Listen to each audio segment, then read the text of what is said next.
Now hiring. Urgently seeking one temporary chef willing to pay top Mora, salary negotiable. Look, Traveler, an urgent hiring notice and they're paying top Mora too! Oh, Paimon likes the sound of that. You're right, it is strange. Do you think something happened to Yanxiao? Cause that guy barely lets anyone ever set foot in his kitchen. Doesn't exactly seem like the type to hire help. The notice says interested parties should go upstairs and talk to the innkeeper Huayan. Should we go and see what's up?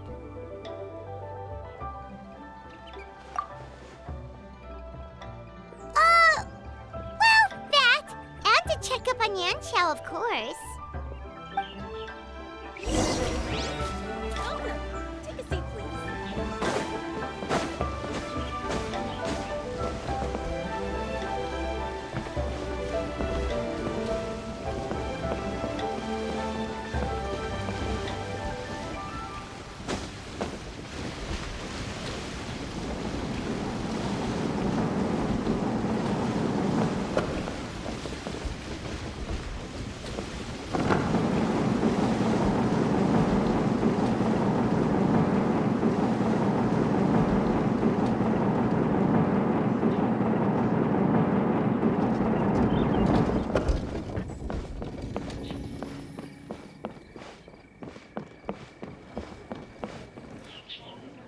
Boss, there's really no need for this. It's just a little burn, that's all. It won't get in the way of my work. Perhaps not, but continuing to work will only hinder your recovery. You need to rest for a few days. We'll figure something out. Huayan! Yanxiao! Oh? Traveler and Paimon! What brings you to this neck of the woods? And we decided to come check up on Yanxiao. I knew we shouldn't have posted that notice. It's really nothing to worry about. I'm fine. I swear. How kind of you. My thanks to you both. And thanks on Yanxiao's behalf, too. There's nothing to be embarrassed about, Yanxiao. Just tell them what happened. Oh, all right. Well, basically, we had a lot of guests pouring in for the lantern rite. Things got busy, I started rushing, and I ended up accidentally burning my hand while plating a dish. Well, you know what they say. Play with fire long enough and you're bound to get burned. Even the best chefs slip up sometimes. Anyway, it's nothing, just a tiny burn. I can still... Now, I don't want you pushing yourself. You'll only make it worse. And then you'll be looking at more than just a couple of days off to recover. But the lantern rite's only just finished. And we're still getting tons of guests. Now's not a good time for me to rest. Plus, lots of the guests are visiting from other nations. We can't just bring in some random chef off the street. We have a reputation to uphold. I refuse to let someone else ruin the good name we've made for ourselves here. Listen to you. Anyone would think that you're the boss and not me. But he's not wrong. Yanxiao was one of the favorites in the Masterful Chefs tournament. No matter how you look at it, his are big boots to fill. I don't mean to boast, but any chef of my caliber probably has their own restaurant to look after. It's not going to be easy to find someone who's got the skills and has the time to help us out. Looks like we might have to increase the pay we're offering even further. Do we know anyone that's a good chef and has the time to help out? Oh, of course, you! Oh, right. Yes. Now I think about it, I do recall hearing good things about your cooking ability. I suppose I'd added you to my mental list of people who can hold their own in a combat situation, but forgot you can cook. Why are you even keeping a mental list of people who can fight? Maybe a story for another time. More importantly, I'm sure Yanxiao would be comfortable leaving his kitchen in your hands, if anyone's. What do you think, Yanxiao? Well, since it's you, I suppose that's better than anyone else. What do you think, Traveler? Should we do it?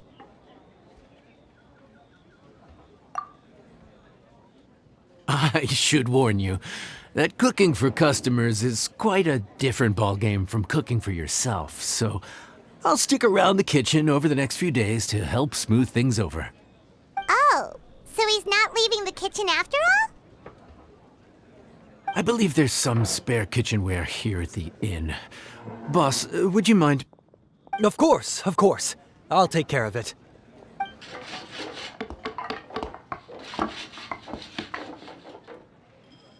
Whew. All done. Come, take a look. This was made with your measurements in mind. Ah, it's nothing. A little handicraft and elbow grease goes a long way. All right, Yanxiao. I'll leave you to take it from here. You really went to all the trouble of building a new stovetop? What was wrong with the original? Boy, you really hate when people touch your stuff, huh? No, it's nothing like that. As Boss always says, hire who you trust and trust who you hire. I just thought the original setup might be a little, tall for you.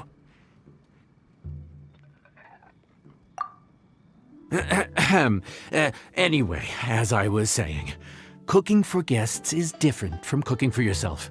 Not only do you have to execute on taste, aroma, and appearance, but you also need to ensure speed, precision, and consistency. Having the right equipment is a big part of that. Ill-suited equipment doesn't just make the job more tiring, it also slows you down. And paying customers don't have unlimited patience. Sometimes cooking is all about being well prepared. That's how you ensure speed. Okay, and what about precision and consistency? Precision all comes down to using your eyes. Where to slice into a particular cut of meat, how much oil to use, how to tell when a dish is done cooking. When you cook for yourself, you can always add salt if it's too bland or add water if it's too salty. You can tweak the taste as you go, but in a restaurant, there's not that much room for trial and error. Worst case scenario, Paimon can deal with any subpar dishes by making sure they get properly disposed of. The final thing you have to focus on is consistency. You have to be able to handle the most challenging orders with the same level of technique and skill as the easiest ones. This is particularly important when you have guests from all over, each with their own tastes and preferences. You have to cater to their own dietary needs while also giving them the opportunity to enjoy our local delicacies. This last point is making Paimon's head spin. Don't worry. Matter of fact, someone as well-traveled as you may even have a better handle on it than me once you get started. And of course, I'll be around to help you over the next few days. I don't think we'll have any trouble making all our guests feel right at home.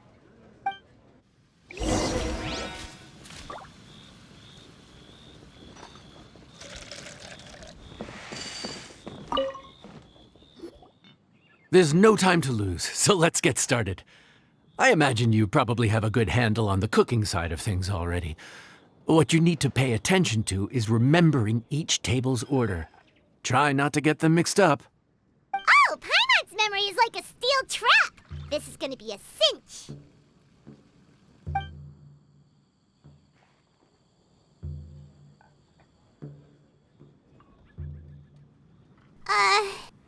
Which ticket are we on again? Table 1 was onions, but no chilies. Table 2 was chilies, but no onions. And Table 3 was chilies,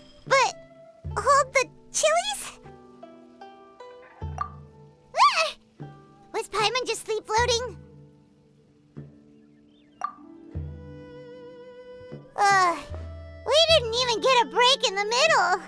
Paimon's brain has turned to mush. Is it always this busy here? No, but this is peak season. You both did a mighty fine job for your first time serving guests at the inn. Luckily, all our customers were familiar faces this time around, so we didn't get any strange requests. Otherwise, today would have been even more challenging. No strange request? Someone asked for almond tofu drizzled in soy sauce. Even Paimon has never tried that combination. It's a wide world out there. People have all kinds of different tastes. Being able to cater to all is the real essence of Liyue cuisine. Also, the thing about requests is that they're usually very specific. So as long as you do what they asked, you're unlikely to have any issues. What's really tricky is when guests give you free rein to do anything you want. Excuse me. Are you still open by any chance? Huh? Paimon knows that voice. Let's go check it out! What should we do? It doesn't look like anyone's here. If only we'd gotten here a bit sooner. It's all right. If we start building a campfire now, we'll be eating before too long. Right. Besides, if anyone's to blame, it's Linny. So busy being a greedy culture vulture that he lost track of time. Linny, Lynette, Fremine, it is you! Paimon? So, is the Traveler here?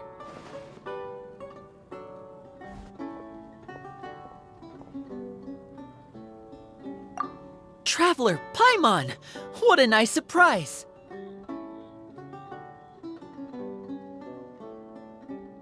Paimon was gonna say the same thing! We're just lending a helping hand at the end.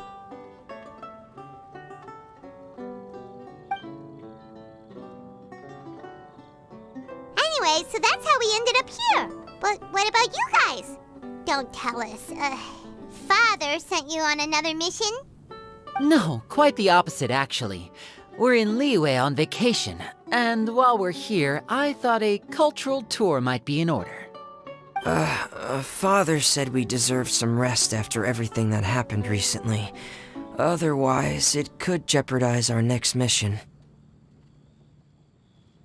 It's not every day we get this kind of opportunity. Linny thought it might be fun to spend some time in Liyue, especially since it's Lantern Rite season. We could hardly pass up the opportunity to watch a Liyue-style magic show. Although, I think they call it conjuring here.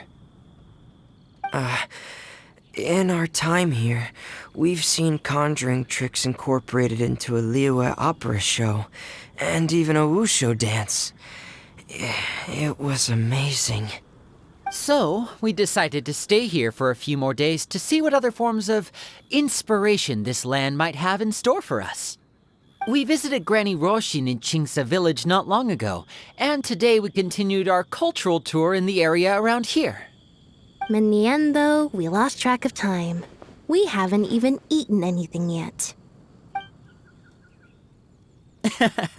And speaking of eating, as you know, seafood is a big part of both Liyue and Fontaine cuisine, but it's cooked very differently here. We simply had to try some local seafood after coming all this way. That's another reason why we decided to extend our trip. Oh, need any recommendations? What have you tried so far? That fish one with the misleading name. Sounds bland, but it's drowning in hot chilies. Oh, you mean blackback perch soup? You're right, the name doesn't give much away. It looked and smelled so appetizing that Lynette took a huge mouthful, blissfully unaware that she was about to set her mouth on fire. She could barely speak for the rest of the day after that. Luckily, that wasn't a huge adjustment for her.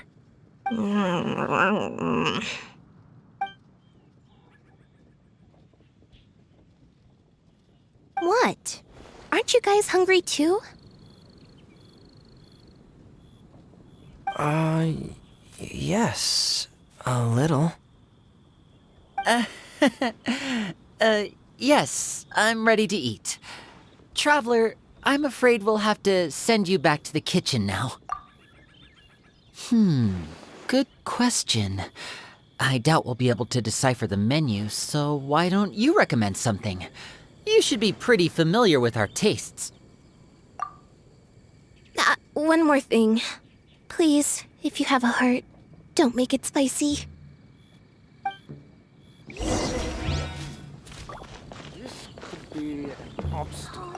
I thought the blackback perch stew was actually pretty tasty. And now that you know it's spicy, you won't be caught off guard, right? Why don't we give it another chance? Once was more than enough.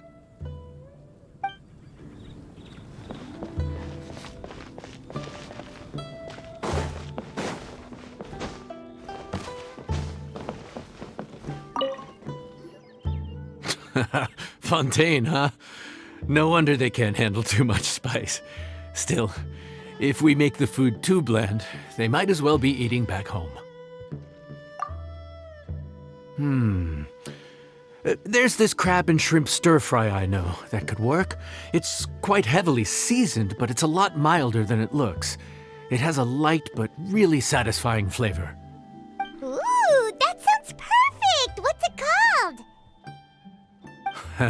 Well, this is where it gets interesting. They call it the Palace Jewels. The crab roe is supposed to look like pearls of gold, and the shrimp meat like chunks of jade. Here's the recipe. When you're ready, go ahead and give it a try.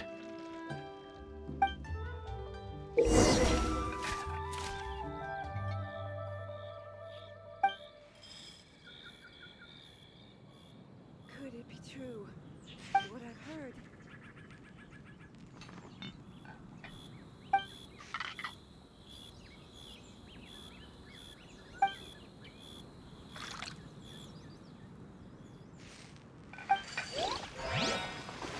Crab roe like pearls of gold, shrimp meat like chunks of jade. Whoever wrote this recipe had quite the imagination.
Sorry for the wait. This dish is called the Palace Jewels. Enjoy!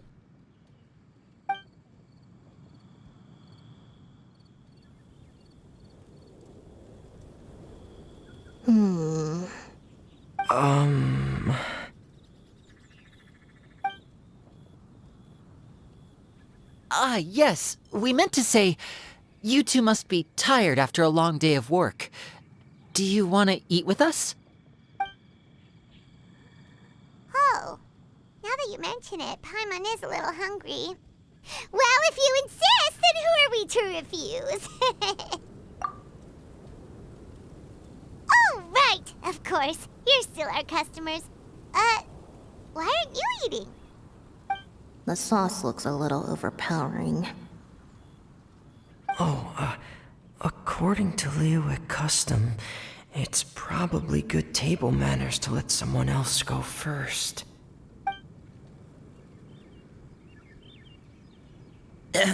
Looks delicious, traveler. I guess I'll dig in first. Here goes.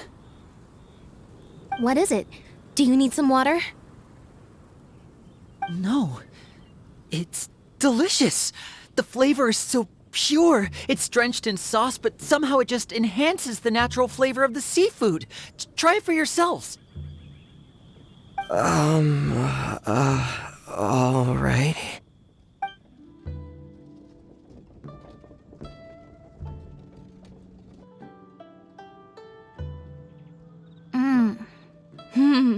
What is that? Crab roe? Yep, you have quite the palate, Lynette. No wonder it pairs so well with the shrimp meat. I've never seen it prepared this way before. According to the creator, chewy crab complements succulent shrimp, making a spectacular seafood ensemble with a succulent flavor and luscious mouthfeel. The crab roe glitters like pearls of gold, and the shrimp shines like chunks of jade. Hence its name, the Palace Jewels. So that's where the name comes from. I suppose it's quite fitting then. Was Paimon always this well-spoken? This dish must be right up your alley, Lynette. Huh? It's half gone already? When did that happen? I heard that in Liyue, the biggest compliment you can pay to the chef is to leave a clean plate.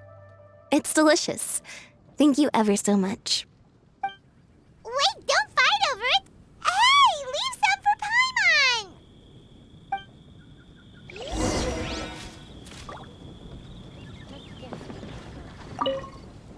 I think I'm finally getting the hang of chopsticks. Yeah. Well, Linny and Lynette picked it up in no time, but they're naturally dexterous. Unlike me, it's taken me a lot longer, but I'm slowly getting there. Oh, speaking of chopsticks, in one of the shows we've seen here, someone performed a conjuring trick using a bowl and chopsticks. So, if I want to be a good magician's assistant, I need to keep practicing.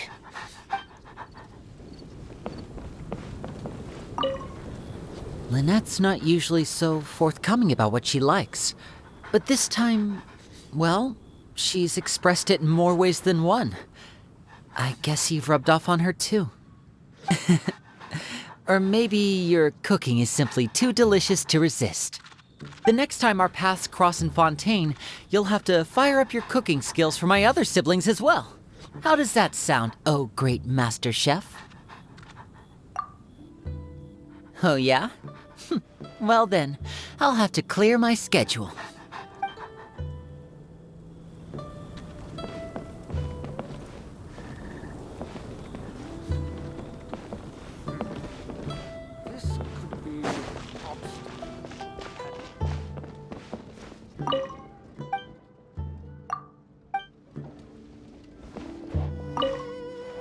Calorie surplus detected. Digestion mode engaged. Yeah. Well, Linny and I are usually careful about what we eat, because we have to stay in performance shape. That, plus it's generally bad manners to overindulge at the dinner table. But once in a while, it's nice to treat yourself in the company of family. Besides, if I'd waited until my brothers were finished trying to out-polite each other, the food would have gone cold.